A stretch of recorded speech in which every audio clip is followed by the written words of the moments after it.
প্রায় এক সপ্তাহ হয়ে গেল আওয়ামী লীগ সরকার প্রধান শেখ হাসিনার পতন হয়েছে। গত বৃহস্পতিবার শপথ নিয়েছে নতুন অন্তর্বর্তীকালীন সরকার। গত এক মাস ধরে সারা দেশের যোগাযোগ ব্যবস্থা প্রায় ভেঙে পড়েছিল।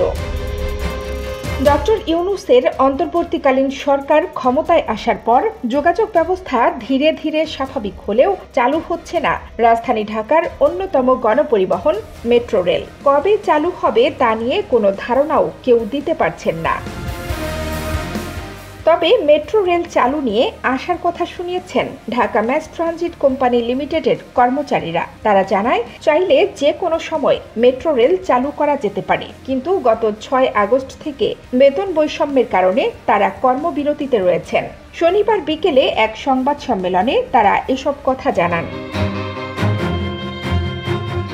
তাদের কথা হচ্ছে, কোটা আন্দোলনের সময় গত মাসের 18 জুলাই দুর্বৃত্তরা মেট্রো রেলের কাজীপাড়া ও মিরপুর 10 নম্বরের স্টেশনে ব্যাপক হামলা চালায়, আর যার কারণে আপাতত মেট্রো অপারেশন বন্ধ রয়েছে। তবে অপারেশন বন্ধ থাকলেও অন্যান্য স্টেশন রক্ষণাবেক্ষণ বিভাগের মাঠ পর্যায়ের কর্মচারীরা শিডিউল মেইনটেন্যান্স করে মেট্রো পরিচালনার পূর্ণ প্রস্তুতি নিয়ে রাখা হয়েছে।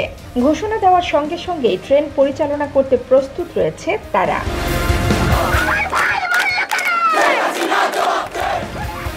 বিবৃতিতে বলা হয়, যেহেতু ছাত্র জনতার বৈষম্য বিরোধী ছাত্র আন্দোলনের বিজয়ের পর বৈষম্যহীন নতুন বাংলাদেশের সূচনা হয়েছে, তাই নতুন বৈষম্যহীন বাংলাদেশে ঢাকা মেট্রোর ক্ষেত্রেও গ্রেড ভিত্তিক সকল বৈষম্য দূর করে পুনরায় অতি দ্রুত নতুন উদ্যমে মেট্রো পরিচালন ও রক্ষণাবেক্ষণ শুরু করে যাত্রীদের চাহিদার প্রতিফলনে আশাবাদ ব্যক্ত করা হয়।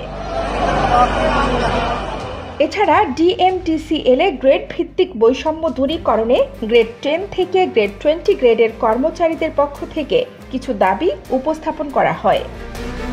বিবৃতিতে বলা হয়, তাদের দাবি বাস্তবায়নে গ্রেড 10 থেকে গ্রেড 20 এর কর্মচারীরা গত 6 আগস্ট থেকে কর্মস্থলে উপস্থিত থেকে কর্মবিরতি পালন করে আসছে, কিন্তু স্বেচ্ছাচারী জুলুম, নির্যাতন ও বৈষম্যকারী কর্তৃপক্ষ কর্তৃক কোনো প্রকার আশানুরূপ সাড়া না পাওয়ায় এখনও আমরা কাজে ফিরতে পারছি না।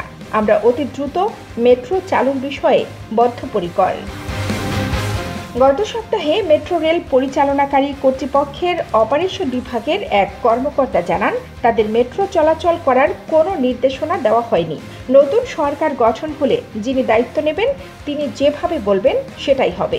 এই কর্মকর্তা বলেছিলেন, চালু করার নির্দেশ দিলে 5 থেকে 6 দিনের মধ্যে মেট্রো রেল চালু হবে।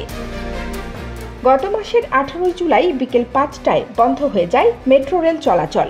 এর পরের দিন বিক্ষোভকারীরা মেট্রো রেল কাজীপাড়া ও মিরপুর 10 স্টেশনে ভাঙচুর চালায়। মেট্রো রেল কর্তৃপক্ষ জানায়, এই 2 স্টেশন ঠিক করতে 1 বছর সময় লাগবে।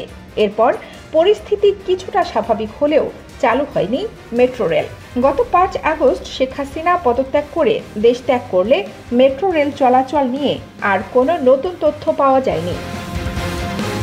কানিজ ফাতেমা, নিপা, খবর সংযোগ।